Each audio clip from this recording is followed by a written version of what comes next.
And he joined in at the perfect time. I just went live, dude. Well, perfect. We just hauled ass back from Fort Worth, skipped dinner and everything. Oh, well, thank you. I appreciate that. You made me miss Tex-Mex. Oh, so no. Sorry. That's a statement. Good evening, everyone. This is Mike with Just Now G.I. Joe show. As you can see, we are MIA on Fred tonight. Fred has been wife napped. So he had to do some wifely duties with his soon-to-be wife, so he won't be able to make it tonight. But we do have Rick from other podcasts, Cybercast and Galactic Gumbo, and we also got John from does the custom class at JoeCon, as well as is it Chicken Fried Toys? Is it what's your you act like you're not even remotely familiar. Well, I see so many different names. I don't know which one you're going by, or if you're going by all of them. I know your name on his and everything. With the usage, so that when I flee to Venezuela, Chicken Fried Toys, Time Novel Legends. Okay, I knew for sure. I knew it was chicken. The Chicken Fried Toy one. But we're going to talk a little JoeCon, and we're going to, for people who don't know, we've been hiding underneath a rock, but the Collectors Club finally put out the final brochure for GIJoeCon.com, and we're going to go over that and talk about a few things, and then, unfortunately... Isn't that somebody else's stick that we're stealing? What? Isn't that somebody else's stick that we're stealing? Going over the brochure? I don't know what you're talking about. Okay. But if you need any other information besides what I give you, be sure to go over to jbl.com or joebattleeyes.com. He had it all. I think he had a PowerPoint for me and everything, because he was telling me last episode, because when I do screen share, I go through my Facebook page and stuff pops up. He was like, hey, I got this perfect idea of PowerPoint situation for you. I was kind of thinking, man, I feel like I'm in Branson almost when he says that. Branson, what a redneck. Well, they do all those damn, if you come up here, we'll give you a free this. You guys sit through a 4-hour presentation and PowerPoints and all this stuff. So that's the first thing that pops in. Didn't they steal that idea from Squidbillies or something like that? You come up here, you get a free boat. Get you a 4-wheeler with a trailer. Yep, that's right. So Fred is on domestic duties tonight, huh? Yeah. That's a shame that he's already whipped. Oh my God, I'm never gonna live that down. Well, it was something about a friend of theirs' birthday party he had to go to, and so it's one of her friends' birthday parties. Is that what you're getting at? I think so. I think so. Well, that's okay. I mean, once you get into it, there are all sacrifices to be made. Once you're in a marriage for so long, you can just he hasn't even got there yet. So, It's a preview of things to come, though. It's a birthday thing that I forgot about, apparently intentionally, for a friend of ours. She's kind of, I won't read the rest of it the way he said it. Never mind. It's a mutual friend. It's a mutual friend. It's a hot sports opinion right there. Even though we're not seeing it, I guarantee it's a hot sports opinion. All right. So anyway, I've got the brochure pulled up on a different window. I'm sure we've all had a chance to look over it this week. Yeah. What I won't bring it up on screen share. Well, I mean, let's go on a not a tyrant, but a first stint on it. The first thing is everyone. It didn't matter if you were on Hiss, Cobra Island, Yojo, anywhere people were talking about. They wanted to see DEF, and no, this guy it was never going to happen. It would never happen. Because the sheer fact Hasbro's not going to support drug dealers is what it amounts to. The political situation, the attitude of the nation toward receiving something like that is a lot different than it was during the early mid-90s when that was originally done. The major selling point for that line anyway was the good guys angle on it. The bad guys were a bit of an afterthought, I feel like. You know, again, I don't have any inside information. This is just my personal opinion. Is all you're going to hear tonight. So, you know, with that being the case, DEF versus Headhunters or something of that nature was always a bit of a long shot. I mean, the Headhunters would have been really cool. You know, it would have been cool to get some Headhunter stormtroopers and things like that. But you can't really do those guys without doing Headman, who is, you know, he's a drug dealer, just flat plain drug dealer. You can't get around that. So right. So I mean, and if you try to make him something else, well, then you step on the other foot. People start griping, "Why didn't you do this?" You know, it's a can't win situation. So I understand why they steer clear. He's a CEO of a pharmaceutical company. Well, yeah, sure he is. Exactly. that's what they're going to go with, right? With the ponytail, the bandit mask, the and the jaunty chapeau. All righty. Totally. Well, once we get started down here on the brochure, you know, they talk about special guests, which two are pretty much not really special guests. They're kind of like a permanent attachment to JoeCon, which is Kurt and Larry are always at JoeCon. So, I mean, Larry, for a while there was kind of doing every other year, it seemed like, and you know, that may not be 100% correct, but that's just kind of what it felt like. He'd do one year and then not do a year and things like that. So I think it's important, absolutely, to have him at the last one. It's important to have Kirk at the last one. Kirk has been a fixture for a long time. right. There's a lot of people that he's educated in his seminars and slideshows and presentations. So you definitely want those guys there. I'm sure there'll be others announced. They'll probably be a couple people from the cartoon, you know, voice acting stuff. They've had great success with that since they started doing it a few years back. And right, the voice actors they had back in 2014, I had a blast, which was Michael Bell, Michael Dobson. Yeah. Oh my gosh, the ones they had was just, I had a great time listening to them during that panel. Well, yeah, I'm going to go ahead and tell you something that I gripe about every once in a while because I like to what gripe. You know. I like to gripe. Oh no! I want to be angry. I have never actually got to sit in on any panel except for one ever in all of my JoeCon. Yeah, I'm usually working, you know, either the customizing class for any of the early stuff or any of the other events, and then of course during the show I'm in the booth. The only one I ever got to do was in 2011 in Orlando. There was a Sunday presentation by Hasbro called From the Vault.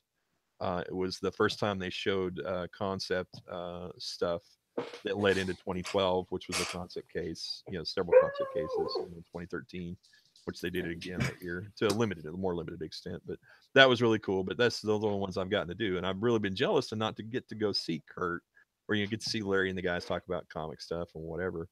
They're always personable when you speak to them out on the floor at their tables when they're signing and stuff, but it's a different environment when you get them in front of a group and they're a bit more polished and, you know, that kind of thing. So been a little jealous. Right. So, yeah. Are you planning on making all that stuff this year, Mike? I take it you are. What, going to the show?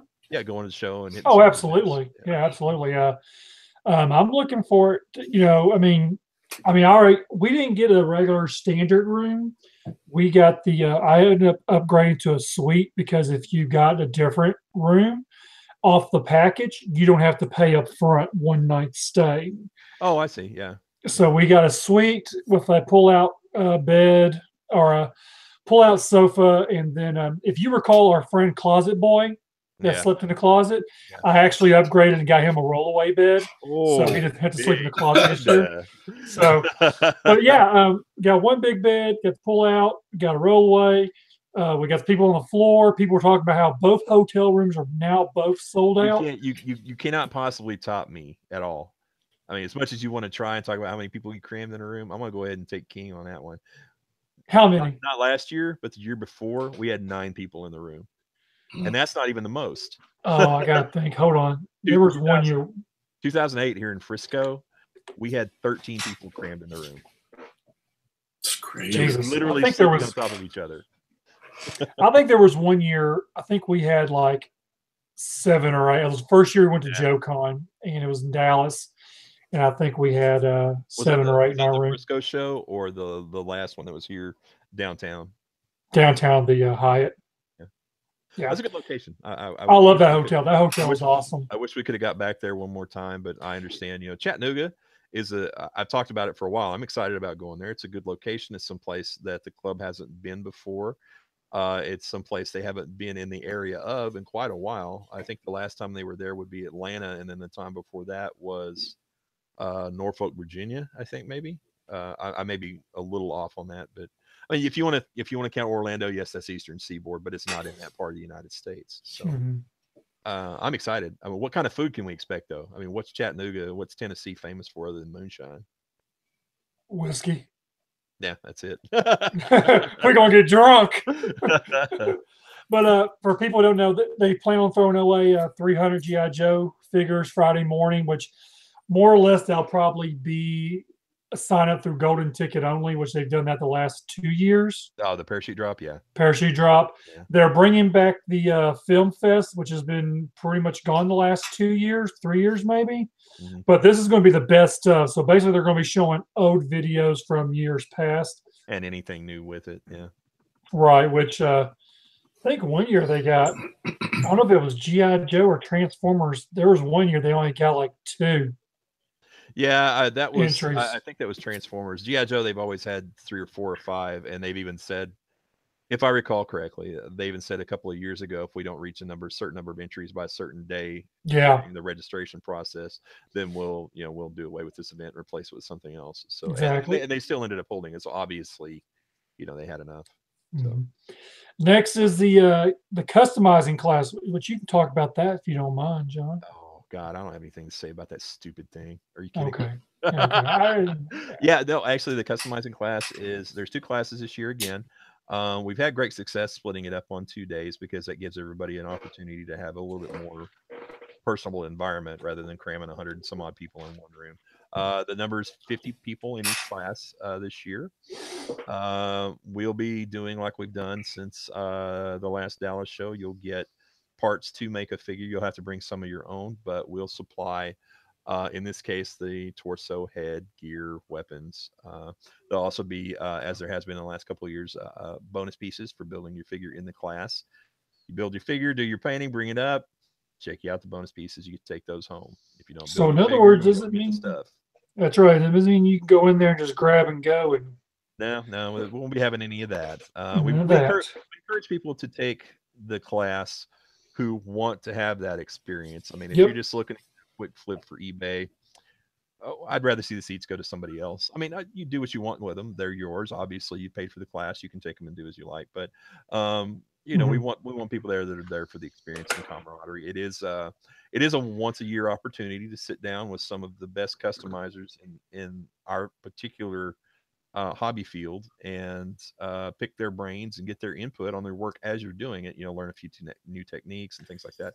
The class is structured fairly loose. We assume that everybody has some basic, repertoire of skills. If you Oh. don't, we're certainly equipped to handle that. I usually have And 2 or 3 guys helping out. You hold your hand up; they'll come around and hold your hand through the whole process if you need it. well, I can actually vouch for that because the only year I did it, I have no customizing skills whatsoever for GI Joe. I did not know what I was doing, and you're right. Your guys will That's come not by. the first time Mike hasn't known what he was doing. That's what she said. No. But uh, anyways, no, I did not know what I was doing. I didn't even bring the parts, and you actually supplied extra parts if need be, and that helped me out tremendously. I enjoyed it. I still have the figure. oh, Um, good. Even well, of course, I mean it was Bullet Man, and it was the best part about it was the actual extra bonus item we got because with the figure we got a kind of like a dull looking helmet where you had a shiny one as well if you Yeah, stayed throughout the class, which I thought was awesome. And we that was one of those years we were able to do something kind of special. Um, the guy that helps me out with the class, Kalen McKean, who goes by Gigabread on most of the online forums and stuff, he's a self-taught 3D sculptor, and Kalen and I have collaborated on this almost since the beginning. And I gave him some designs for the Bullet Man helmet, and he came up with one that's very much the vintage look, and that was the standard silver helmet that you got with the figure. And then if you stayed and built the figure in the class, I took about 110 of them of Kalen's original design, which was really cool looking. It's very reminiscent of a Spartan type helmet as far as the face and stuff goes. And took those, sent them off, had them chromed, and everybody got to take one of those home for participating in the class, along with some extra weapons for a bats. the class will be very much that same format. For those of you who've taken it before, you'll come in, we'll check you in. It'll take a little bit, sit down, we'll go over what the parts are and what the character is and any information that, you know, you guys want to have shared at that.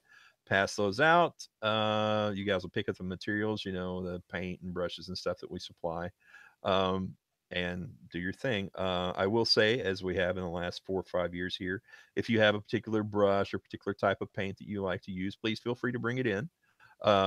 You know, there's no problem with any of that. One thing that I will say publicly that we haven't covered before is each year you have to sit down and sign paperwork when you come check in the class. And that's just a waiver saying that if you cut the tip of your finger off, you're not going to try to sue the hotel or the club because, you know what, it's your fault. Now there's actually an added extra this year, which that was in the brochure and was kind of out and about beforehand. But anyways, for people who haven't heard or read, there's going to be a special guest with your custom class this year. Yeah, we got a little bonus this year. A guy who I'm glad to call a friend. We got to know each other a little bit lately. Bobby Valla, who currently works for Hasbro and was on the tail end of the Hasbro design stuff. He worked under John Ward and some of the other guys that y'all are familiar with from Boss Fight. Bobby is still with Hasbro, and he's kind of one of the curators that's left there, you know, holding the shop down or whatever. And he is going to participate in the class this year. He'll be up answering questions and talking to you. So if you got time, sit down and think of a few questions, and that will be the venue to ask him because he'll be able to give you a pretty direct answer. Bobby is also going to, you know, do a little customizing of his own so you can see what his skill set is and, you know, see professional work. That was one of the things when working with the previous guys at Boss Fight that was really well received in the class. And I think it's a bonus to have him in there this year. Bobby is also bringing some surprises and stuff like that. So I'm not going to say any more about that other than to say that he's got something up his sleeve. So let's see what it pans out to be. I might just come hang out. I'll come hang out. You want to hang out? I just want to hang out. I'll bring the whiskey. I've said before, you know, to participate in the class, you have to sign up. If you just want to stop in and say hi, take a look, please feel free. You know, we're not going to give you a place at the table, but you can come in and look around. Nobody's going to gripe at you for that. The figure this year, I'm not going to say much about it other than to say that it's something that people have talked about before, and I think is it's going to kind of be a must-have. So really strongly consider getting in the class, even if you haven't taken it before. We'd like to see a full sellout on both days and go out with a bang. Usually the Wednesday class doesn't quite sell out; it gets pretty close. But travel being what travel day. That's usually the travel. Everyone's out traveling that day. So yeah, get your butt in the customizing class and let's see what you can do. Cool. All right. They're going to have, you know, of course, the room to room, which I like doing that. Find the message board, post your stuff for sale, your room number, your phone number, and then even go to people's room to room trade. You'll find a lot of good deals in the room to room trade, and I've always found some good deals on that as well. Just staying out of Mike's room, and what I understand, it's rather odoriferous. Well, if you got Jim there, of course it is. I was going to see who you were going to blame. Jim, of course I'm going to blame Jim. No, yeah, man. That's one of the things I don't get to participate in most of the time because I'm usually busy. Right. I highly recommend doing the room to room trading. A lot of my friends have come away with some really good gear, stuff like that from doing it. So yeah, man, you got nothing to do in the evening except, you know, drink a little booze and you know, do some eating. Yeah, definitely stop by and do some of that. Also, Casino Night Awards dinner. It's my favorite thing. I don't think there's nothing special besides, you know, the auction will probably be the like the funny money, where I know in years past they've actually done auctions with real money. Well, and those people, boy, they have no shame in paying for what they want. I'll tell you that. The real money is usually because there's a gambling restriction and whatever the host city is. Right. Happened a couple of times, but as far as the gambling goes, you know what? That's my favorite part of the weekend, to be honest. Sit down, play some Texas Hold'em, take everybody's money on the table. You know, try to take everyone's money. Oh no, there's no try. Oh, okay. There's no try. 5 out of 6 years I got that. So no, there's no try. Also, there will be a special panel. It's basically a 25-year run, Sunday afternoon. Walk down memory lane with photos and every Hasbro International GI Joe convention and narration from the Collector Club staff. So it looks like they're going to be talking about a lot of stuff. Mhm. So Well, without having to do a panel for the following year, other than maybe introducing, what the final builds for FSS 8 and things will be like that. right, that'll There's not probably a be lot all of they. information. So, They'll go over the mock-ups like they usually do for the convention yeah. set, stuff of that nature. Looking forward to seeing those actually.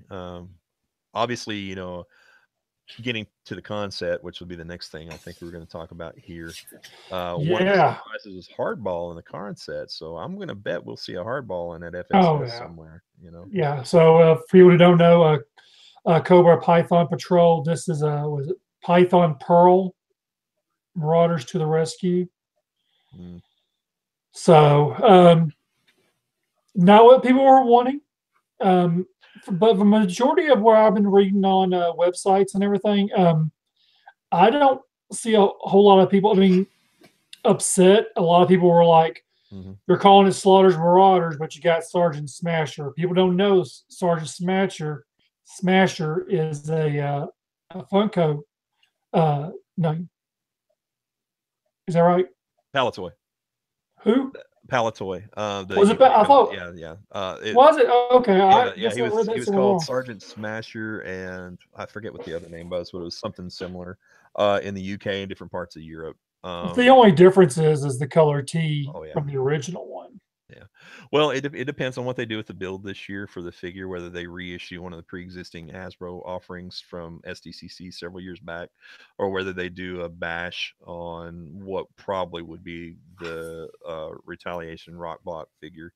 That's a popular custom, and we've seen it over and over again. So who knows? Who knows what the builds are? I haven't seen them, so I got no clue at this point. I'm in the dark with you guys.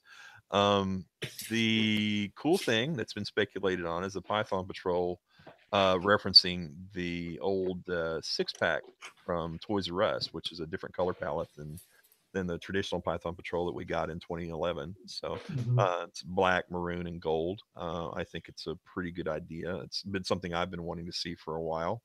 The Slaughter's Marauders themselves, the list of characters, as you can see, it fills out the rest of the team for the Marauders with a couple of additions. The nice thing about that, or I hope the nice thing is that the color palette stays the same as it was for the previous 7-pack, that had Falcon and such in it. So let's keep your fingers crossed, and hopefully they'll use the updated camo and stuff. And if not, I'm sure there's a lot of people that will be happy with the traditional Real American Hero camo pattern for those guys. So on the now, I haven't done all the everything on the research and reading up on, but my understanding, where I read something, Hardball was not originally one of the members. No, he's not. He's not. That's what I thought. It's somebody they're adding to the set. And they said that his color scheme could be coming from an international color. Is that correct? I don't recall him having any major variants in any overseas issues. Okay. I'm not the expert on that kind of thing, so that's just to my memory. But that would be cool if he did. But I also don't mind the fact that he could be in the Slaughter's Marauders colors. That'd be just fine too. Right. That's what a lot of people think it's going to be. I have in my head what I think the build is going to be, but I'm not going to speculate. I'm going to wait and see what the club does and see what happens from there. I think the offering on that figure is a great idea. I think that the character list that they've chosen to build the Joe side of the box set is also really good. The Cobra set's not bad either. I don't want to knock it. Get another opportunity to get Footloose in case you didn't get one when the club offered it originally, 5 years ago now. Yeah, see, that's something I see, and I've actually been selling stuff for one of the club employees that works down there in Dallas. Yeah. And I actually emailed her this morning and told her, I said, I bet you're glad I sold that Footloose when I did. Because there's always going to be a desire to get the original camouflage. But right. Yeah. Get one for a lesser cost. So. Right. But I know as soon as she gave me the list and all the pictures and everything, I think if I'm right, that was the first thing I sold like within an hour after I posted it. That was the first thing. I've That got went. 2 carded ones I've been carrying around for a little bit. That Are they autographed? no, no. Oh. I usually don't get things autographed just because I'm not necessarily big on signatures, and curating something that has an autograph on it is a little different than just keeping a carded figure around or whatever. Yeah. So, Well, people who didn't know, the members of the Joe Squad or the Marauders, it's going to be Sergeant Smasher, Footloose, Hardball, Mutton Junkyard, and Spirit and Freedom. So you're getting 5 Joes instead of the traditional 6 that we usually get. oh, I bet there's a smasher in there somewhere. I'll bet. What? Well, if you think about the 15 figure box set, you got 10 Cobras, and that leaves the 5 Joes. Oh, I bet there's a Sergeant Smasher in somewhere out there. One of those add-on packs or something of that nature. We already got a Sergeant Smasher. No, we got Sergeant Slaughter. We don't have a Sergeant Smasher. You're seriously kidding me, right? Sergeant Smasher's in the box. No. That's what I'm saying. I'm betting there's a Sergeant Smasher out there somewhere in this stuff somewheres. Oh, okay, I got you. That's what I'm saying. I'm saying if you don't think you're getting one, I'll bet you're getting one. Oh, okay, never mind. Over my head, down the road. Sorry, I didn't mean to confuse you. I know that you're here for your pretty face, not for your intellect. I know, right? There's just too much sexy to contain here. Ooh, the 10 Cobra members, Major Blood. Then we have 3 Python Heat Vipers, Laser Vipers, and Lamprey. Is that how it's pronounced? Lamprey, yeah, that's right. Yeah. Lamprey, 3 packs. So the original 6 was those 4 plus a Saw Viper and a Rock Viper. So I wonder where we're gonna see those guys at. Yeah, guys 2-pack maybe. I don't know. I think here's what I think. I think it's either going to be one of each in a 2-pack to make you buy multiples the troop build, or it might be one in one, but someone has said something along the lines of the female officer trooper they have in Python colors. No, they did just use that tooling in FSS. So, when we were speculating about this stuff previously and what have you, especially after they revealed Heart Wrencher and the Stinger, the Dreadnought Stinger, I would have liked to have seen the rest of the Dreadnought vehicles done, since those tools all exist. That would be great. Right. But the odds of that happening are pretty slim, and I'm certainly not going to chastise them for not doing it. It's got niche appeal, if nothing else. But that would have been cool. But the like you said, the Slaughters, Marauders, and the Python Patrol, it's not a bad choice, and people have been receiving it pretty well. So it's not. I haven't heard the usual spate of butt hurt that we've been getting. Just wait. I think it all depends on the build. I think it all depends on the builds. If the builds are dynamic and well thought out, I think that the set will go down as a good way to go out. Yeah. My wish list, my number one wish would have been Star Brigade, but that's a lot of tooling for helmets and gear. So, Christopher Kelly, that's watching, commented and said that Sergeant Slammer was UK. That's right. I knew there was a difference there. And he mentioned something else. I guess I have to find out. I've read this somewhere else as well. He said that a notice the language changed with the souvenirs. Thoughts that they will have figure sets and not vehicles at the con.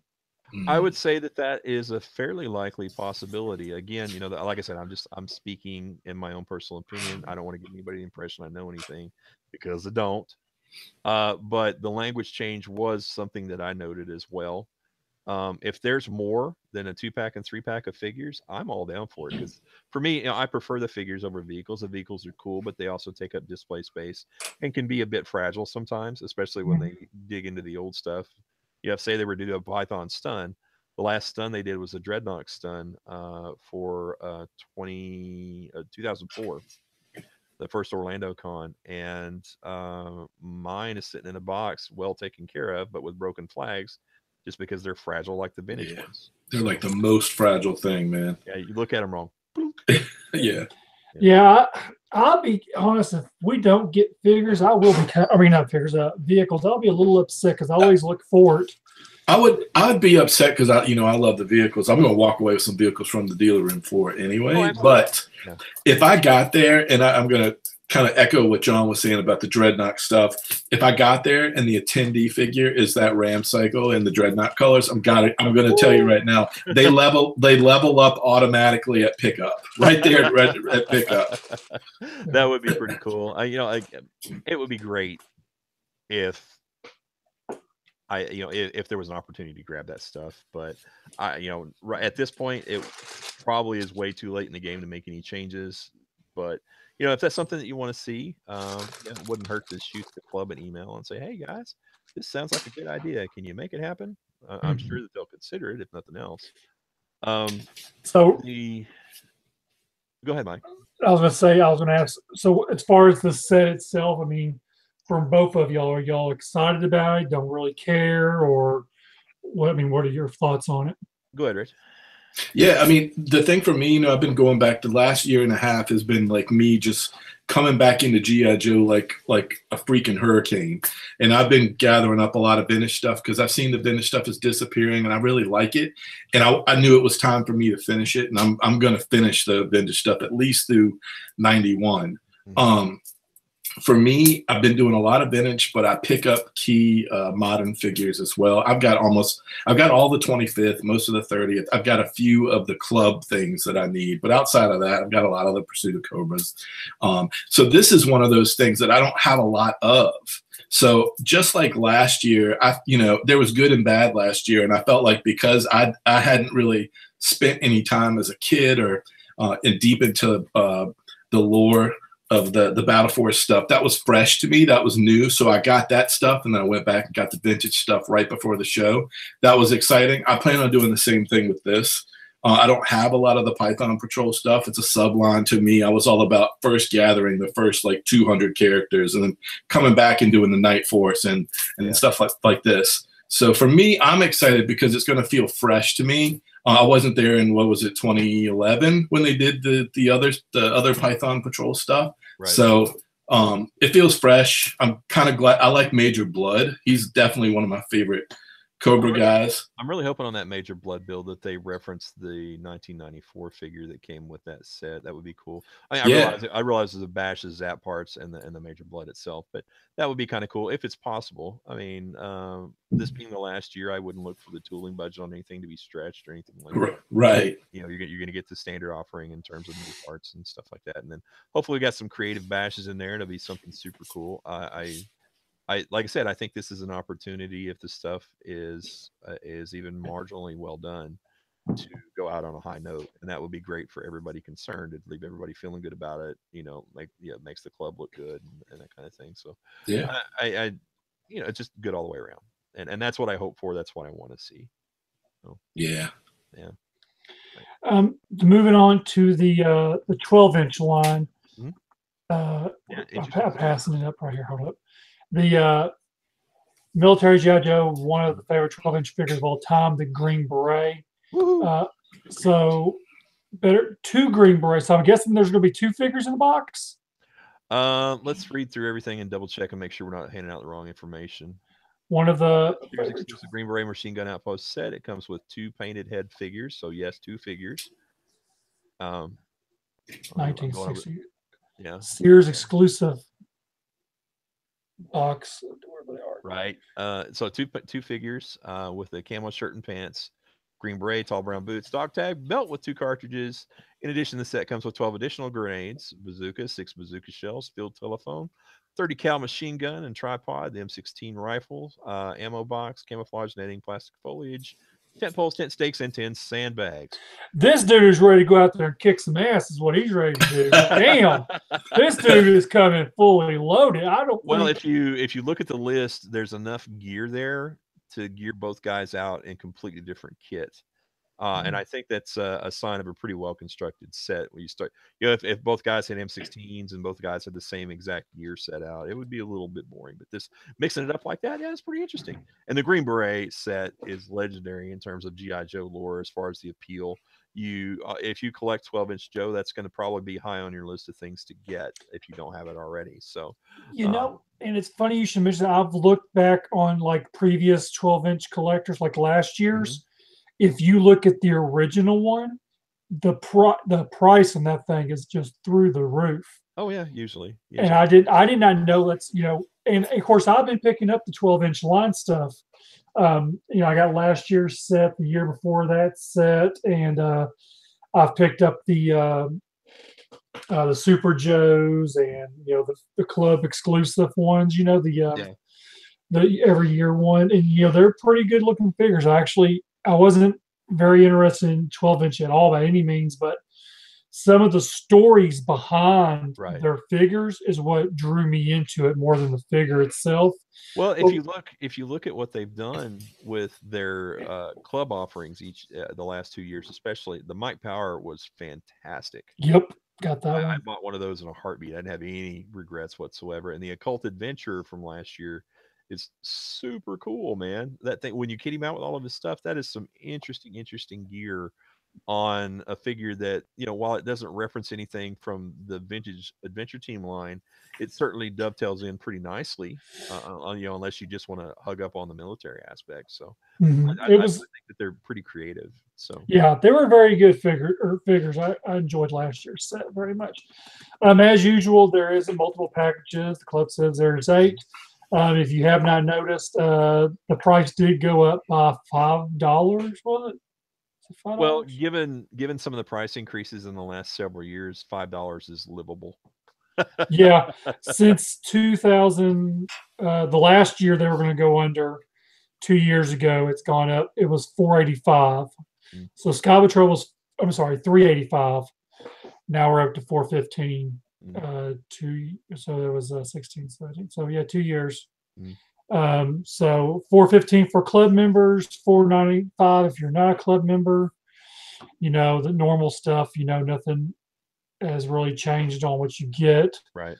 You'll get the free figure as long as you attend the con. If you don't, then you get to do the generals package. Let's pause for just a second and take a look at what the add-on item is, the attendee freebie this year. Does it note whether it's a vehicle or figure in there anywhere?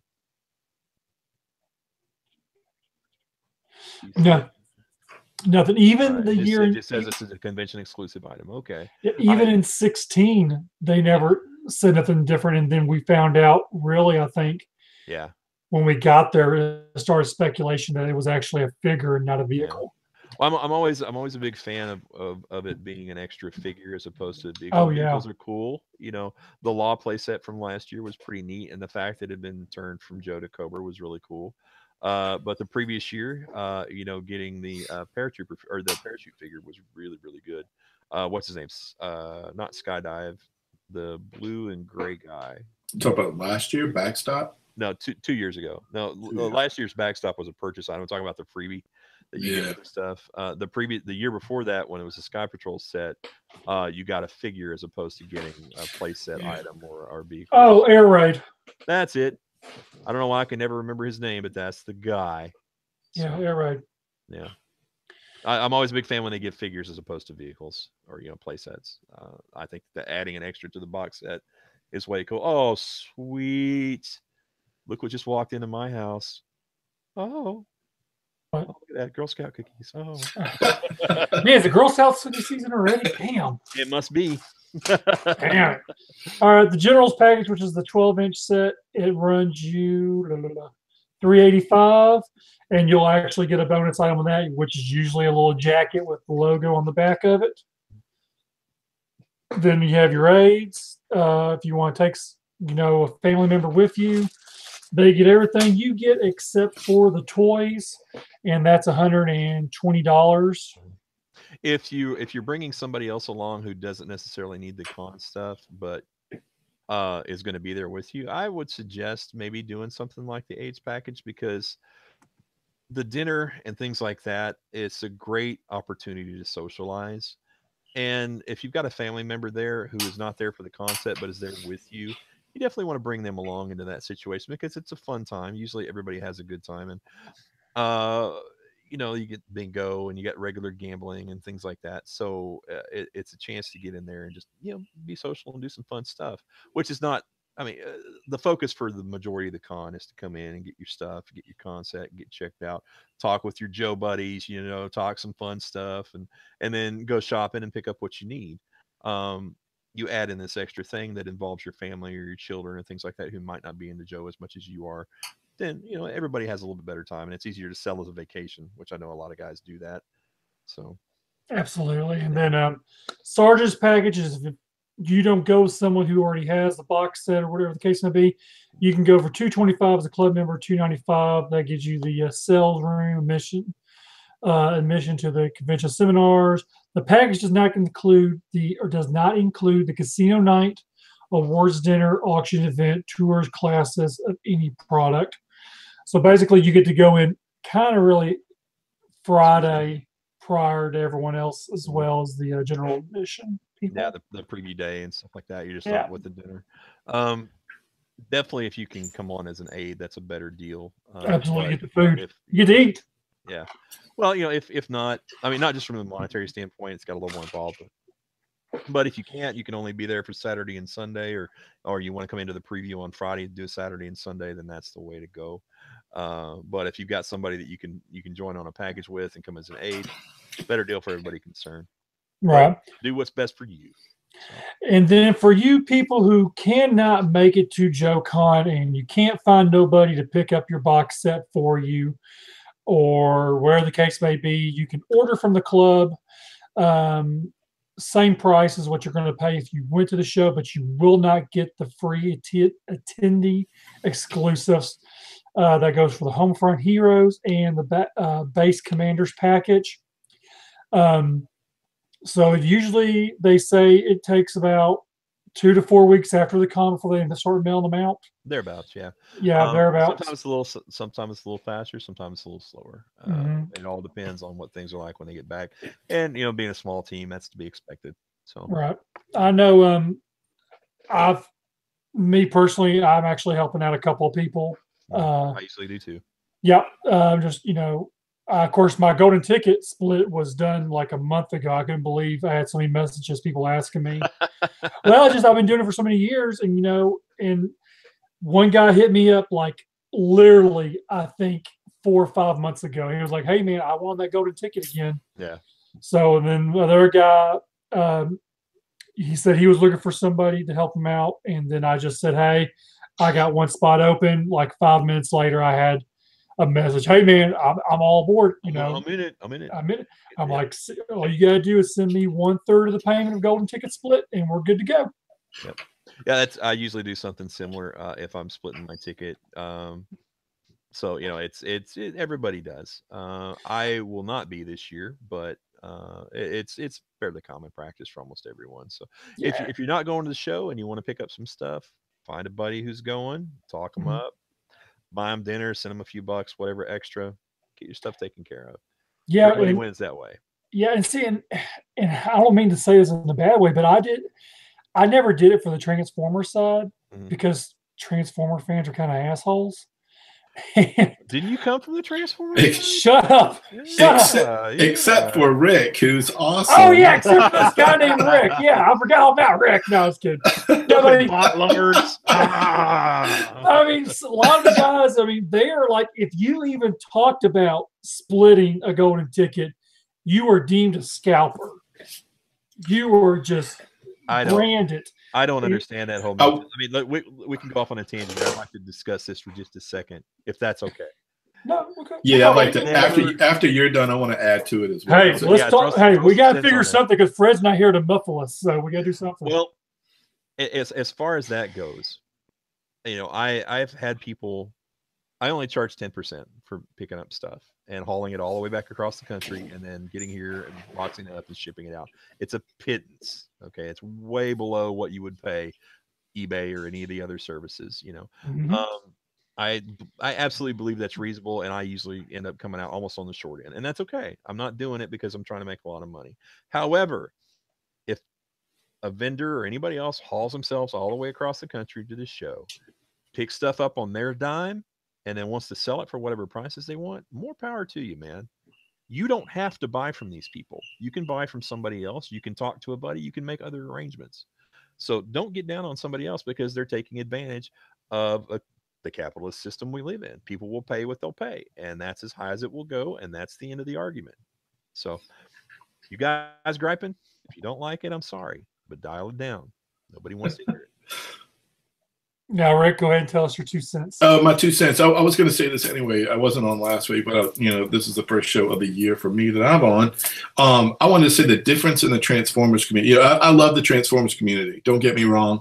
But going this last year, going deeper into the Joe stuff, and then going to JoeCon last year, everything you've heard, like diehard Joe fans say about the community being awesome is absolutely true. Mm-hmm. I went last year. First of all, I went to 13 BotCons and I met some great people. Still got friends that I've talked to from that community, and even the podcast shows and the YouTube shows we do, Mike with Josh and Dakota and all these guys.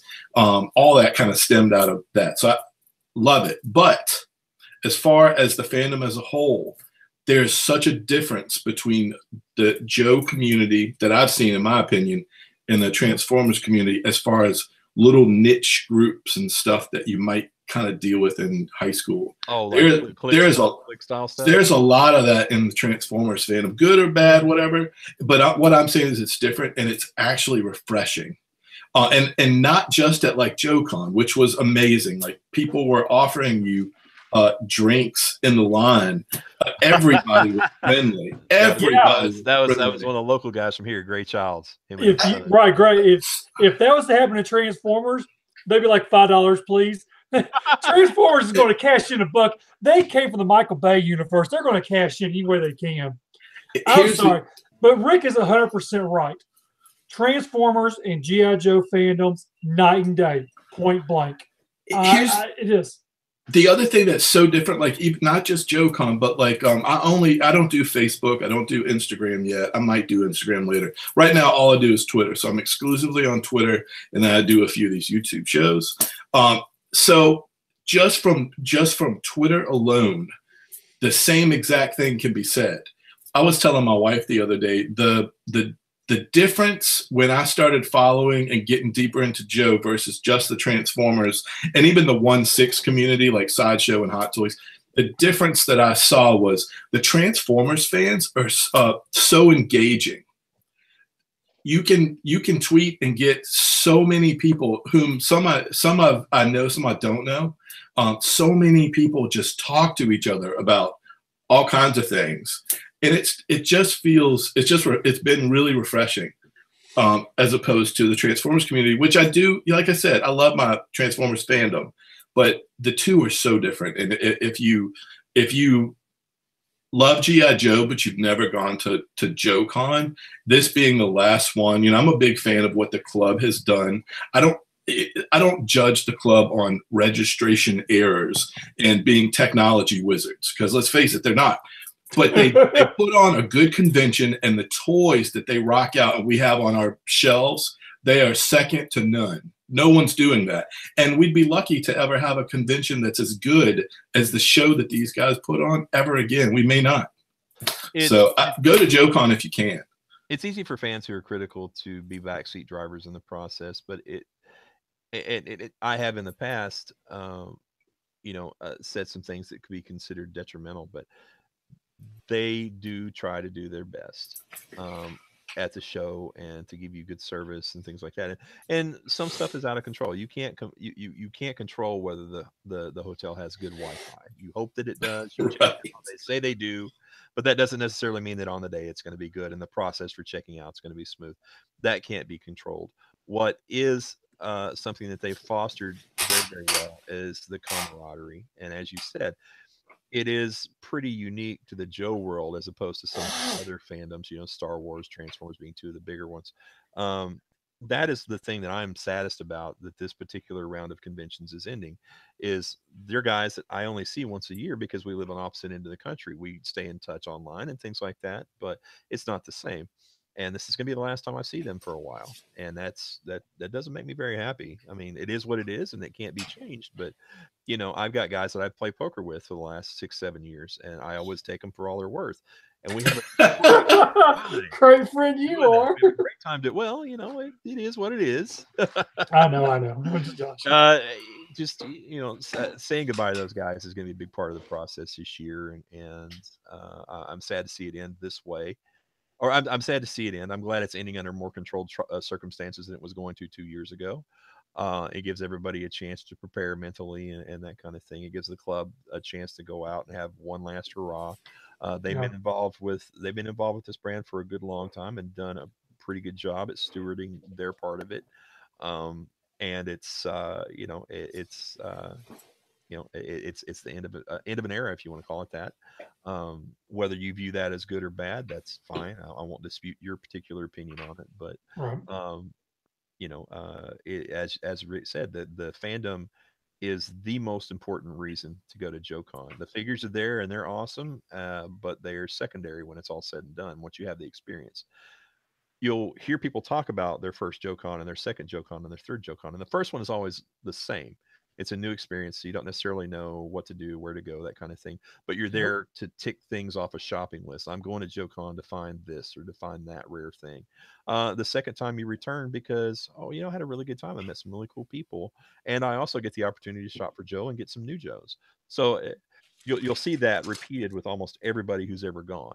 They'll go for the first time and it'll be on a shoestring, and then the next time they spend a little more, have a bigger time, become more involved, and it's just that's what started me off this way.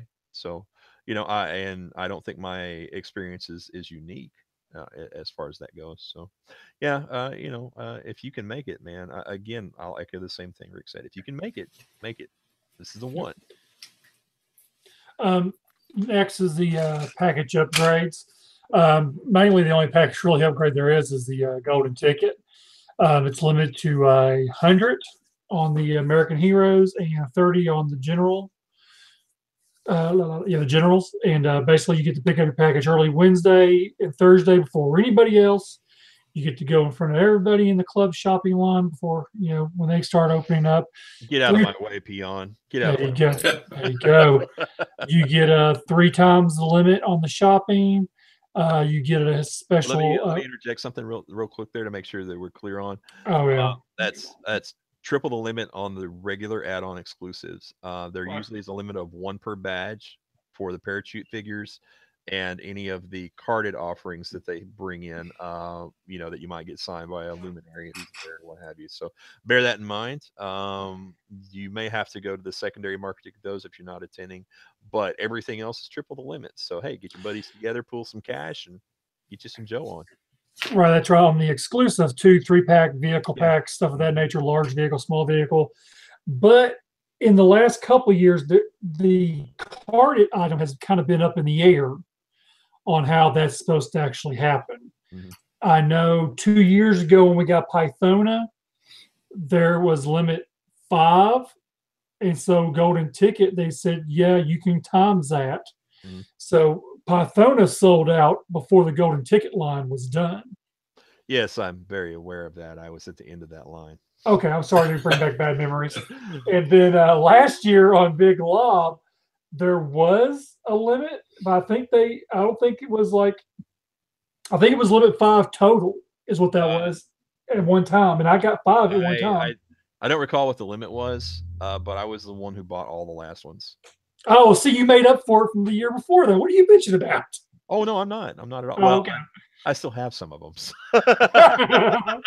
I got some too. The nice thing about that particular situation at the con this last year was that even though I took the last of the ones they had on site, they got some more in almost right away, and people were able to come back and get that taken care of very shortly thereafter. So your wait wasn't much. I just happened to be the guy that bought the last ones. That's all there was to it. It wasn't some evil plot or anything like that. But yeah, it depends on what the limits are. How many they print run is how they set their limits up. And remember, they're looking for a sellout on everything. So if that means absolutely the limit, okay, that's fine. Do what you gotta. I have not heard any speculation. Are we expecting Rock and Roll to be the carded figure? Without knowing anything, I'm not going to speak to a certainty. But in the past, the past 3 or 4 years, that has been what's happened. They've carded the free figure or the club member bonus figure. Yeah. In this case, it'll be Rock and Roll. So I wouldn't be surprised to see him be one of the carded samples. If you recall, last year, I believe, was it last year? There was 2 Big Lob. Last 2 years been 2. Yeah, because they carded some of the parachute figures as well. Yeah, Big Lob and a Yeah. backstop. Backstop, And the year before that was Pythona and the drop figure from that year. Yeah. I'm looking right at him. I can't remember his name. Air Raid? No, that was the freebie. Okay. It was the one in the brown outfit, green helmet. Brown outfit, green helmet. I don't remember. Oh, Free Fall. Free Fall. That's it. Yeah, That's it. Yeah, Free Fall. You're right. I don't know why I can't remember that guy. He's a forgettable dude, kind of like Ghost Rider. What's his name? But along with the, you get a first entrance to the exhibit hall, meet and greet reception, which is usually pretty. This is something new. What they have mentioned in here is new that I can remember. Usually it's always been no autographs, no pictures. This one here says autographs and pictures, light hors d'oeuvres. They've never ever allowed you. I mean, Pete Sinclair was very strict on that before he left. It was always, I mean, you could even get a picture with a club employee during these things because he was so strict on it. So I don't know if this is something totally new or development. What. Yeah, well, I've had the golden ticket the last several years, but I actually usually don't get to go to this Friday dinner. I'm absolutely going to make this one. But in my experience, for the ones I had attended before this, the food there is usually pretty top notch. So another reason you want to get in there. Dude, that's a meal in its own. Me and Rick ate like fat cats last year. So well, also, I'll tell you, I know you weren't there for that one, but nothing is ever going to beat 2006 New Orleans. Nothing. That was the best food really ever. Holy crap, it was so good. There's been some times where the clubs gave us some good food, and then there's been some times where BotCon 2016 they gave us crap. Hot dogs. Well, hot dogs. I think that's largely. I won't say the club doesn't have anything to do with it, but I'll say that's largely probably on the venue. Oh yeah, you're probably right. I mean, they had like one state, like 2 or 3 stations had like a lot of hot dogs and stuff like that. But the better food was like the stir fry and everything they made for you right there on site. The line was about 50 deep, so I want to spend an hour over there and wait. The line at that one was so long that it's the only BotCon that I ever went to where I didn't eat. We decided we just left. We left and went. They did that. We did that thing with Paul and Hex and Dakota. Yeah. And we went. He ordered 10 pizzas. We all sat down there eating pizza. Yeah. And I drank the crap out of some bourbon in that little lounge over there too. That is one thing you can say about the casino night and stuff. The bars are usually pretty quick. So I don't allow myself to drink any other time on the weekend, but when we're playing poker, I like to get a few drinks around me so that the smack flows freely. More than normal. More than normal. Yeah. Reserve seat in the first 3 rows of all panels.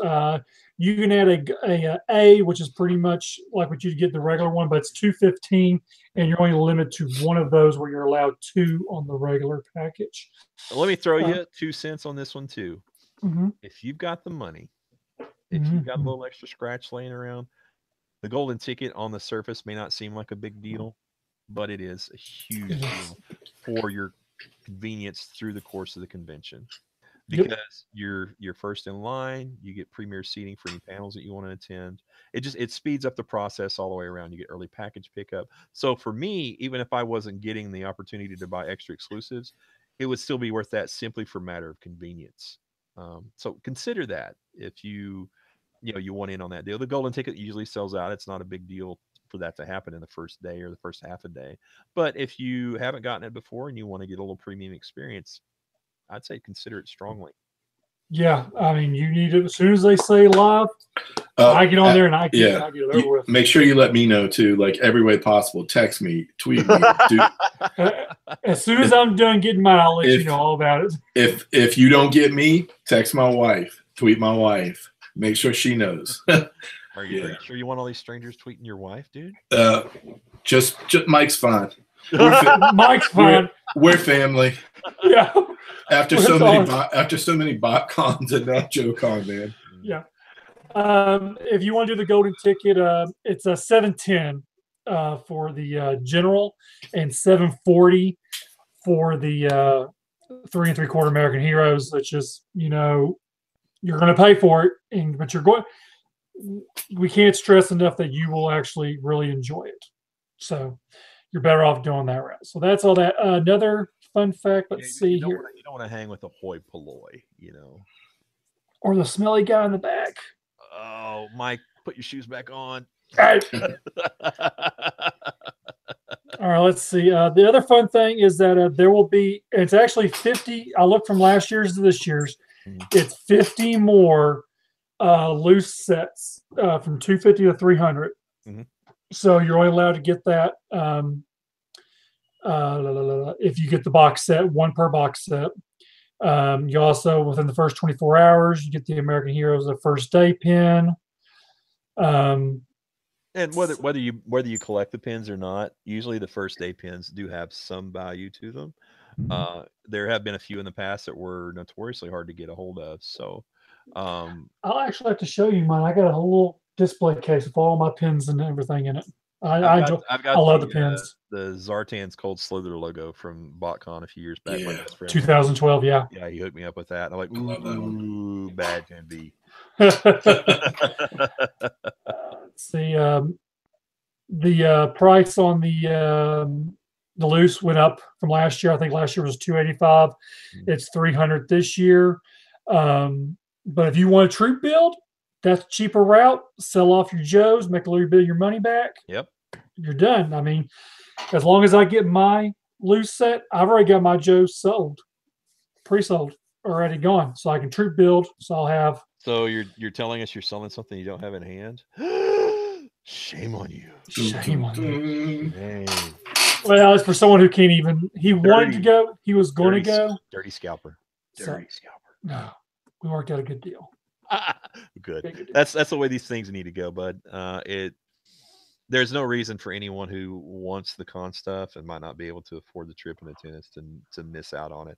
There are plenty of people out there in the community who will be happy to help you out. You just got to speak up and get in touch with somebody that's reputable. That's it. That's all there is. Yeah, definitely. You need to hit up all the social media outlets, Tanks, Cobra Island. Hit those places up and just go on the forums for buy, sell, trade and just say, hey, I got a golden ticket, or hey, I'm looking for a mule, pretty much. Yeah.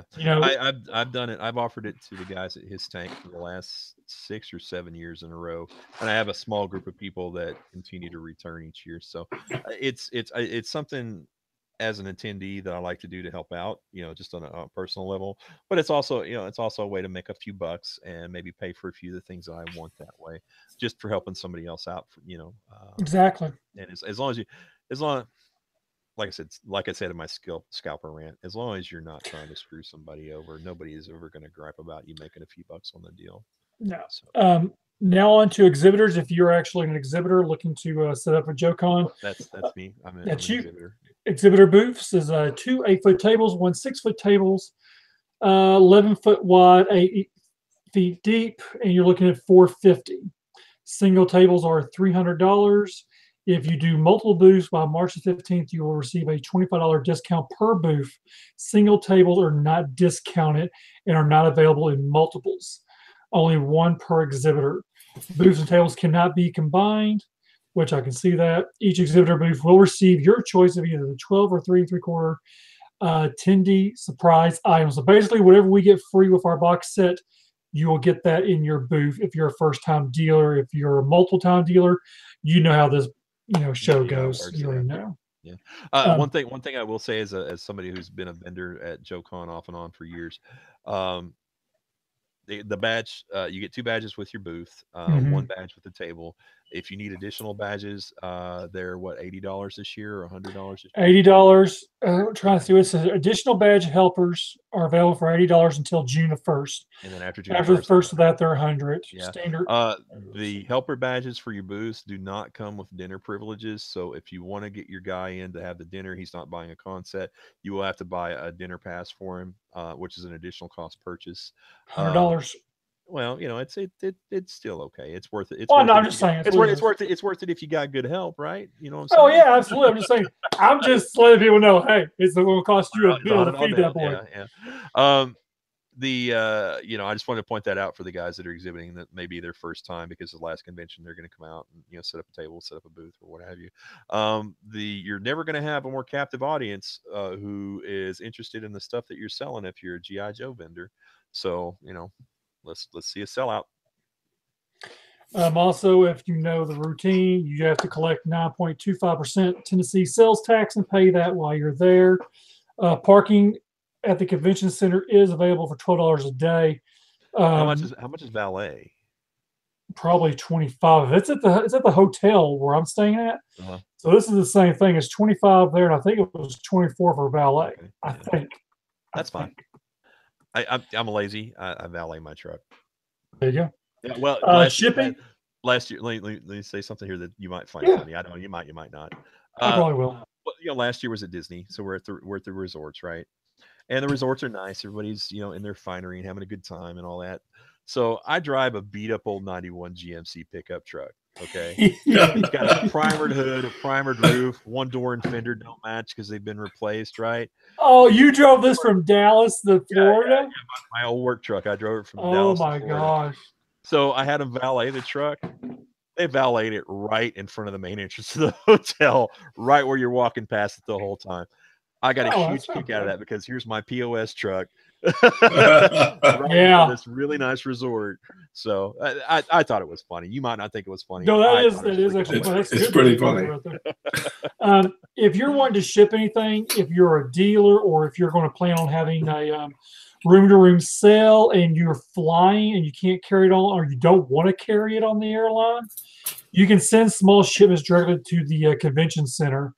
Receiving and charges are approximately $20 per 200 pounds, $10 per 100 pounds.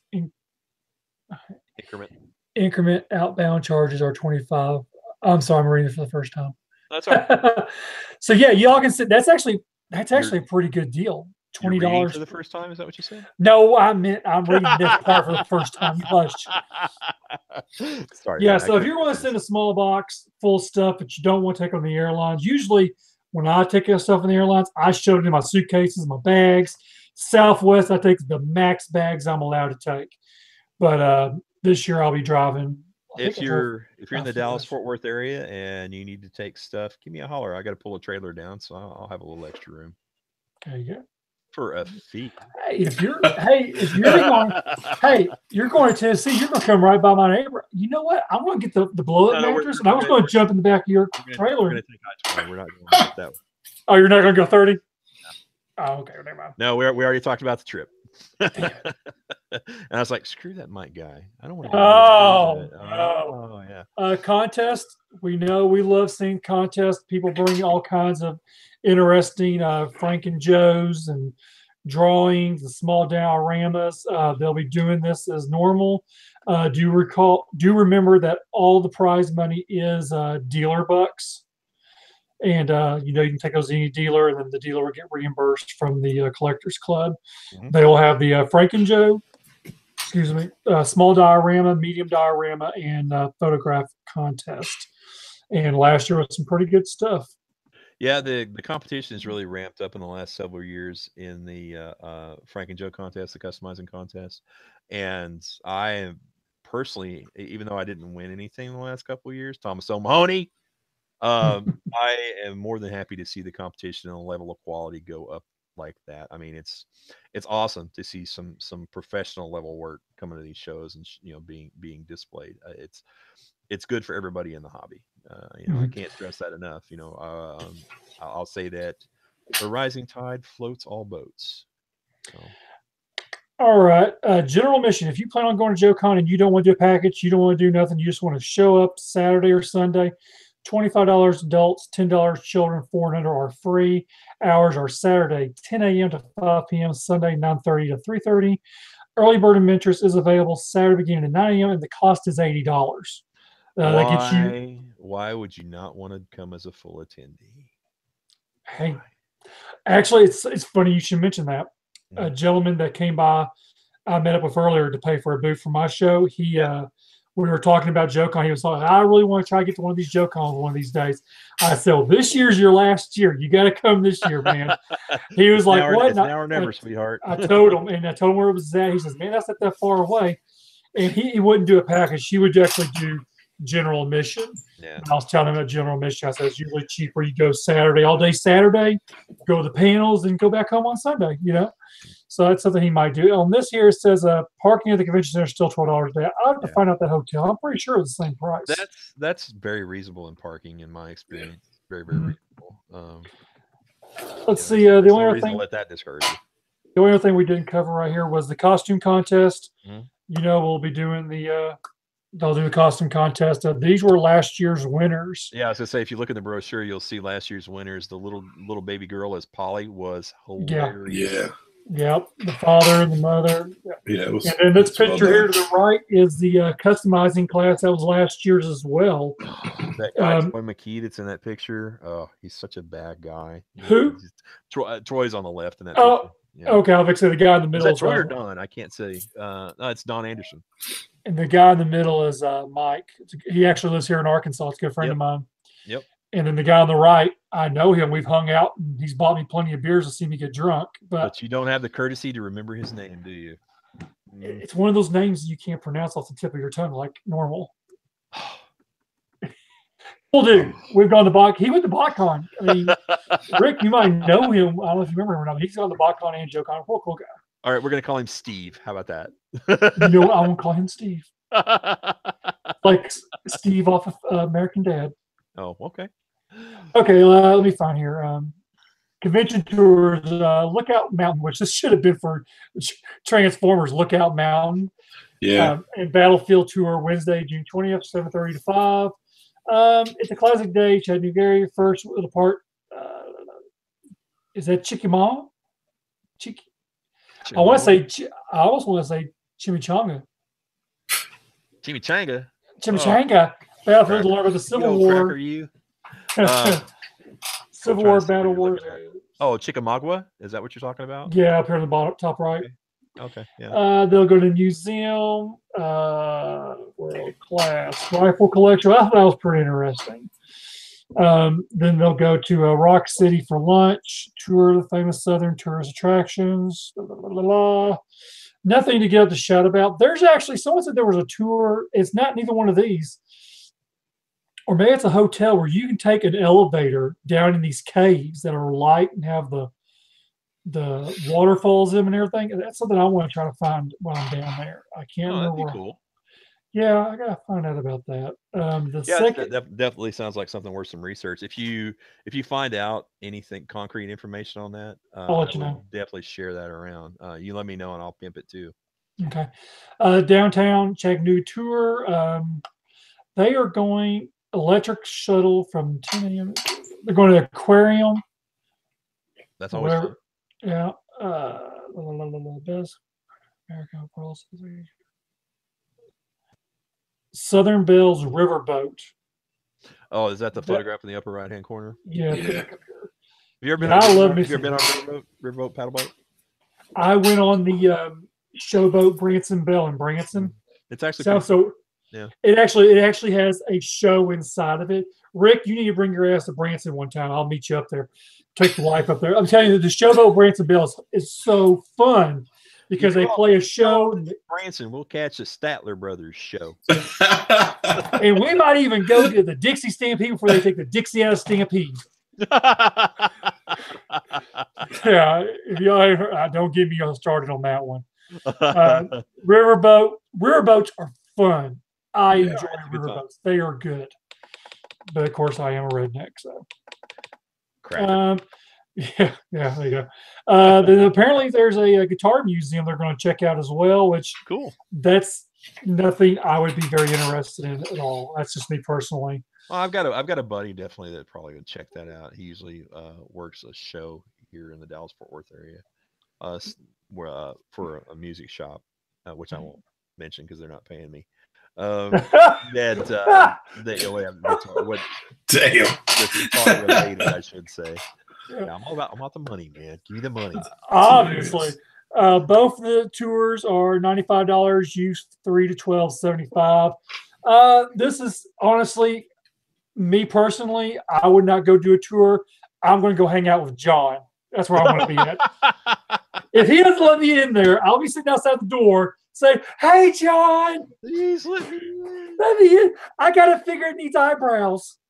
Oh, well, I'll just pawn you off on Kaylin again. That's all. Okay. Yeah. Well, that's pretty much it there. On the brochure, I mean, I don't know if it's been spoken anywhere else besides us. I'm sure people have talked about it online. Oh yeah. But as far as a podcast, I don't know if anyone's done it. I know we did it last year. The Generals Joe's and those guys, they usually go over it, but they've been running a little behind, so I don't get out of theirs yet. We've covered everything. I'm not saying don't go listen to their podcast. They are all right guys, but we beat you. I like I do. We beat you. The con this year, if you attended 2 years ago when it was announced that was going to be the last convention, the mood was fairly somber. There was a lot of people really taking time to spend some time with friends, spend some time with fellow Joe heads, like I said. And this is going to be your opportunity to do this in a bit more controlled and less chaotic environment. So if you're even remotely considering making this show, go ahead, make an effort, come on out. I would be remiss if I didn't recommend it at the highest level. You're not going to get an opportunity to hang around with these guys like this again. And there are some really interesting personalities in the community that, do deserve your attention. So, I mean, you got some BotCon converts who finally came around and saw the light. That's true. Hopefully Fred's going to be there. He's not going to get girls bloused out of this deal. No, he's actually no. He's actually bringing her with him. So, oh, cool! I'm looking forward to meeting her for. Yeah, he said he was going for broke this year, is what he told me. Ooh. I tell my significant other to stay home, honey. Christy, you don't need to come and do this because I would be busy the whole weekend, and there's no time for us to hang out, and you'd just be bored. And that worked. I learned the hard way. I took my wife the first year to BotCon. I went 2010. Right. She got sick and she didn't like sitting in the panels all day long. She got the con crud. Nice. No, she actually blamed it on the chicken, is what she blamed it on. She had some chicken that just not agree with her. And of course, it didn't help that we were very poor back then. And so instead of stopping everywhere to eat, it's bologna. It's all grounded up into like chuck meat, and then we mix it with mayonnaise and onions and oh dear Lord! Hold on a second, sweet relish, and then you put that shit on some bread. There's that cracker stuff right there, and we ate that stuff all the way down to Florida. And then when we came back, I still had some left, and we ate it on the way back. And she got tired of eating bologna. She didn't like bologna after that. I grew up with my parents. My mom was a rural farm girl, so she grew up eating, 40s and 50s food from farm oriented things. So you use all the parts. My dad used to love to eat scrambled eggs and brains. Ugh. And potted meat. And that's exactly what that sounds like. It's some kind of weird potted meat salad thing. I don't want any part of that. I'll eat some Spam. But I love some Spam. Fried Spam. Give me some fried Spam and some eggs. I'm good to go. I'm going to say it again. Cracker. Yep. Got some Southern. No, I don't touch grits. I don't touch grits. What's wrong with you? Grits are all right. I don't like grits. My father loved grits. I can't stand them. Let's see. For people we're talking about, coming out, this will actually be the last JoeCon. Yeah. There is no doubt in our mind that it is the last one. they've actually even started the archive sale on the Collectors Club. Yeah, cleaning out the warehouse. Yep. So whatever Brian doesn't want, they're putting it up on the online to sell. Yeah. So they put some stuff up, 50 items, and last I looked, it was already down to 33 items, and I think there were other items that were already discontinued. Well, as they get the same thing that happened with the BotCon exclusives and leftover Transformer stuff, as they get down through the inventory and it starts to dwindle, the prices will come down a little bit. So, don't, if there's something in there that you want, don't wait around. You better grab it. And the prices that they're charging online are either at what the retail price was originally, or slightly below it. So if there's something that you missed out on, something that you missed from previous con, I would go for a trawl and see if you pick something up in preparation for the club winding down and coming to an end. So I know I'll be keeping my eye out. I'm hoping that they got some con stuff I've missed out on in the past, or Mike, something else I need to get. About your room there, buddy. Mm-hmm. Is that a bunch of box stuff there behind you on the wall over your right shoulder? Other shoulder, your other right shoulder. Yeah, where that at? One. Yeah. Which was stuff. I mean, there's a lot of boxes. The bottom shelf. What is that? That actually is the Toys R Us Hasbro reissued Transformers. G1 Transformers. So when I come up to the show for your place in May, I can swing by your house and we'll sit down and open all those up, right? Break the seal on those, free those toys from their plastic. He's not going to do that. He's not going to do that. Actually, some of them are open. I actually opened some of them. I bet the ones up top that are color coded by Takara, the other ones. Those have never seen the light of day. I bet those. No, some of them actually. I actually, some of them have been open. I bought them open. The Hasbro one, I actually bought that whole collection of Hasbro from Toys R Us, one big lot, every single one of them. That was the actual last thing my mother bought me for my birthday. And actually, the last thing she bought me was a computer because she stepped on my last one. But she bought me that for my birthday one year. So it's got special attachment. That's cool. Yeah, I'll never unload that. I mean, I got that. The camera on your computer, it's a little hazy in the background, so I couldn't tell if they were Transformer related things or if those were actually vintage G.I. Joe small playset boxes. And if they were playset boxes, I was going to come in there and open them all. I love opening up old vintage Joe stuff, and I make sure that it smells like heaven every time you open the box. I pray that there's nothing broken inside and the stickers haven't melted onto the instructions, because let's face it, you just don't know. But that's true. That's true. But there is replacement stickers. Exactly. Yeah, it still can be a good experience. Yeah. No, actually, in my room, I know it's said that I do this podcast and all my Joe stuff's over here, where you can't see it. I did get this new case over here. I don't know if you see it or not. Yeah, I do. I see it. The white case with the glass doors. That's nice. That there, I got that at a flea market. They were selling all their cases. $200.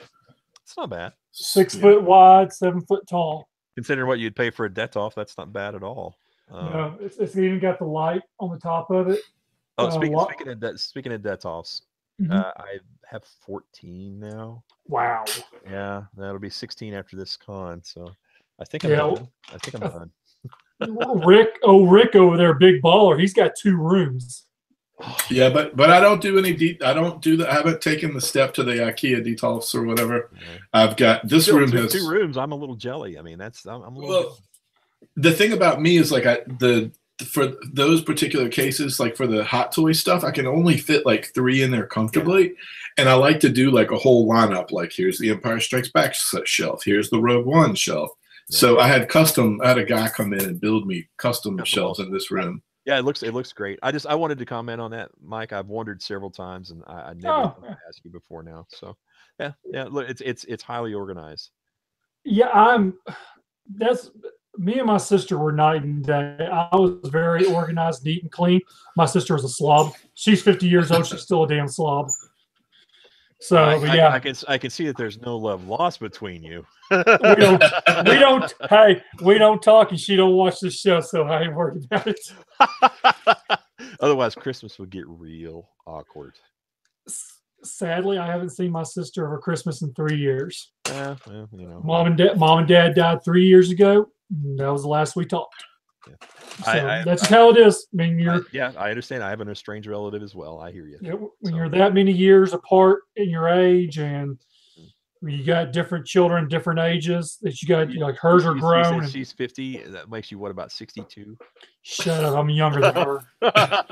I'm young. I'll be 40 this year. Sadly. Jesus, I swear you look at least 57. Come on. Gee, thanks. I appreciate that so much.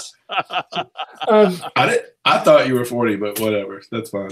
It's cool. Another side note, me and Fred had talked about this after the last show. Right. And we hit over 400 likes on our Facebook page, which was very, I really appreciate everyone who's watching it and who's watching the page. And we're 1 like away from 200 on the YouTube page. So we decided to give away a free figure, which is this carded Big Lop autographed by Brad Sanders. Like I said, I had 5 of these damn things, so I'm giving away one of them. So basically, you go to Just Nerd G.I. Joe Show on Facebook, and you would find the post, and you basically like and share. Was it like? Comment and share or something along the lines on that one post. Last I looked, we had over 70 shares on it and 70 comments on it. That's pretty good. So I think the next show, 2 weeks from now, we are going to give it away on the show live. I guess cool. How we'll do it, and then so we're doing that, and we'll have some hot opinions about figure builds by that time, I'm sure, or close to it anyway. We should. I can't believe we haven't seen one mock-up. I thought we would. My mind. I thought we would. I expect to start seeing them roll out over the next week or so. Well, if you recall last year, once they started the rollouts, they came pretty fast with them. Well, here's how it went last year. Was that they started showing the mock-ups. We only saw 2 mock-ups before registration went live. Right. So we saw 2. So I'm sure we might get one. I'm thinking we're going to get one Monday, Tuesday, and then registration on Wednesday. Mm-hmm. That's what I think is going to happen. Because they are very hesitant. The first couple of figures are usually the lesser builds in terms of what you would want to see something awesome. And they're just the more serviceable ones. So as long as the first couple of builds are, pretty decent, you can get a pretty good idea what to expect for the rest of the set, don't you think? You would think. Yeah. But everyone's going to be like, well, am I going to sit here and give you money if I ain't seen all the figures yet? Well, yeah, I guess, there is that contingent. I know last year, once it went live, I bought it. I mean, I was already in it. I mean, I'm in it regardless, I'm going to. I mean, whatever critical things I might have to say personally about my opinions of the aesthetic on the set, I'm still going to support it because I think that it's important that you put your money where your mouth is as a fan. And that doesn't mean wait until it hits Ross. It means paying full retail for it wherever it is and whatever you might be buying, whatever you love. So, I'll agree to that because I bought, what I bought 10? I bought 10 of the 2-pack zombies. Where did you find 10? I never even saw one at retail the first time around. Yeah, I never did either. Never saw one. I found it at retail. Oh, I found them all at Toys R Us. I hate you. Oh, everyone at Toys R Us I found. And then to make it even 10 times worse, I found another one at Ross for $9.99.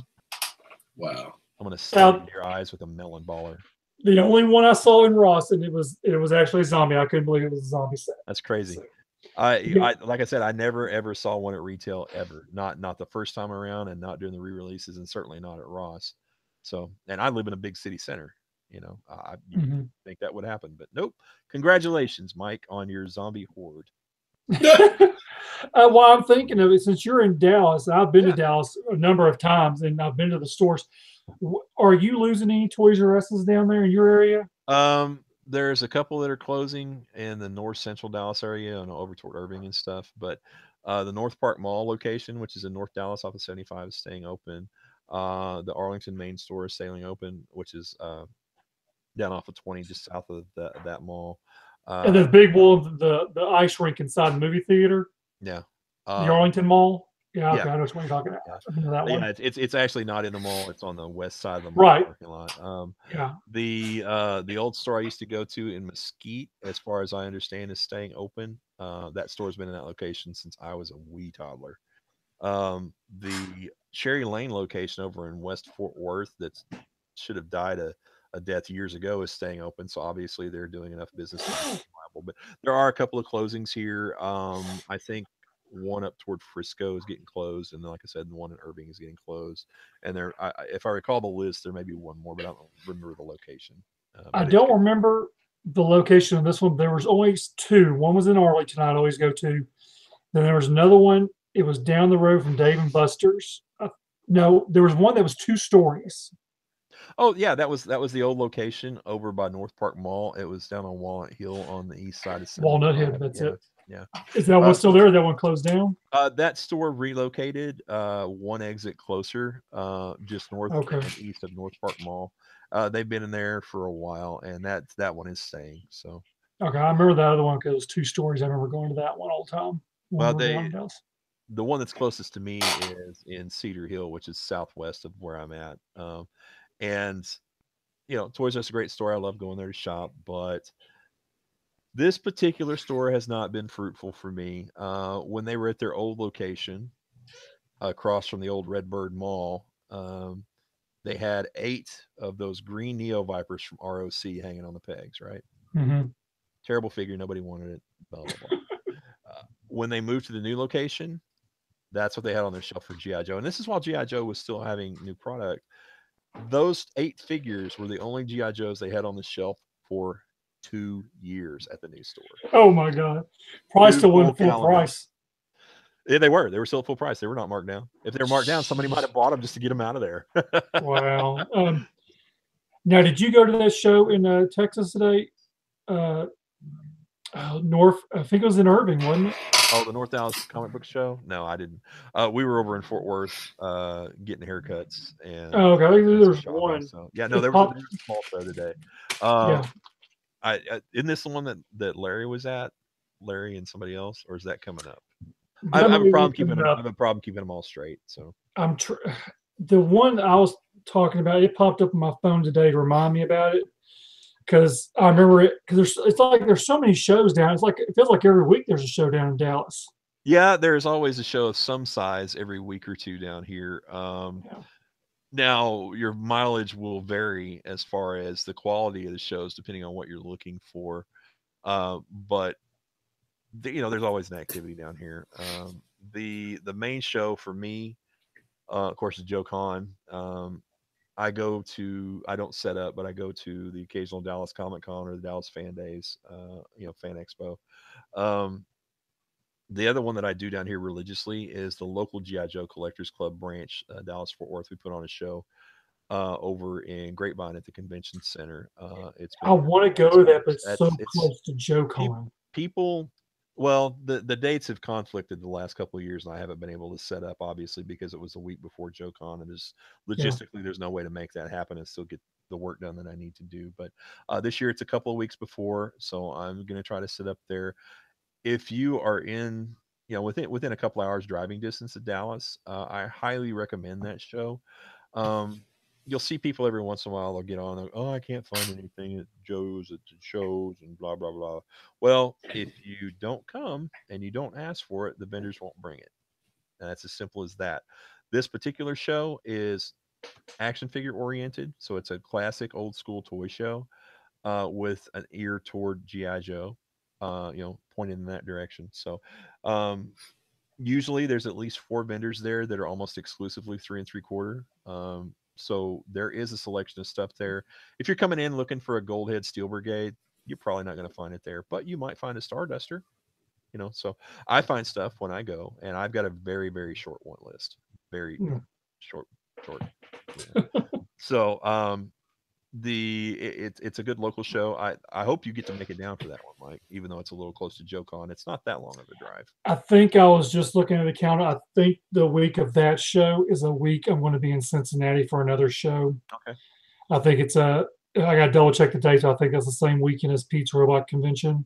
I know there's some guy up in Little Rock around that same time who's got a show coming up. I don't know who the dude is. He's a little bit wacky. Yeah, fat bastard. I don't know who he is. Who is that guy? Yeah. No. Yeah, I got to do my show. I make all the money to go to these other shows. That's how I would say get out there and sell yourself. Try to make a little money. Work that street corner. But I'd hate to see you try to live off about $50 a year. Hey now, we're full price hookers up here. What you talking about? But Anyway, man, I don't think I got anything else. I know if Fred was here, we'd probably be on another half hour. I know he, I think he wanted. I know he wanted to talk builds more than anything else. He was really bad, but I figured we couldn't talk much about builds because we didn't have no look at anything. Yeah. Well, without the first looks, it's going to be hard to have a long conversation about that. You can speculate all you want, but without some kind of an idea, it's very difficult. Um, I will say this about the customizing class: I bought a 10-pound box of body parts from a guy that I know online this last week that came in. So I will have a large assortment of limbs for the customizing class. If you can't find something, you just can't get together and get what you want, there'll be some things to choose from this year. Whereas in the past, there hasn't necessarily been a large selection of extra things. You kind of were left to your own devices. So I'll have that with me. I forgot to mention it a while ago, so that's why I bring it up now. So it's not going to be anything spectacular, but it will be free. So Can knock free. yeah, So, yeah. all right, guys, we're going to call it a show there. We'll be back on in 2 weeks. Sweet Mexican food. We'll be back on in 2 weeks on. Oh shit! Let me go back up here. Try to think. Something else I was going to say. We'll be back. It's the calendars in the bottom right hand corner. I know. I mean, the weekend February of the 10th, right? Yeah, February 10th, we'll be giving away the big lob figure, and hopefully by then we'll see a majority of Yeah. the box set. We can talk about that as well, and we'll have I some would- other topics. to talk I about. would bet that we would see most of them by that point. Again, that I'm not the club representative, so I don't know for sure. I'm just guessing, but given the usual timing, I think. Oh, one more thing I'll bring up that we can if you want to ramble for a second about it. No, that's fine. Did you happen to read what happened on Facebook about a dysfunctional fan going that thread. ballistic? That Yeah. threat where he said he was going to go to JoeCon with an AR-15 and shoot Well, everybody up. What? Yeah, this is what you miss on Facebook, Rick. I'm not gonna. I don't know the person. I'm not gonna give any kind of opinion about him or his personality or anything like that. But those kind of threats serve no real purpose in the community, and juicing those kind of people is not going to do anything positive. So let's keep it friendly, keep it on the level, and if you feel like the threat, somebody makes a threat of that nature and you feel like it's legitimate, certainly report it, talk about it. Make sure the authorities are aware. I most of the time in my past experience, when you have somebody talk a lot of smack like that, it's just that smack. Very few people are going to carry through. However, I don't want to discount the situation, so don't think for a minute that everything's just going to be peachy kino, but don't also cry gloom and doom either. So right, the gentleman in question, we won't mention his name, but he did.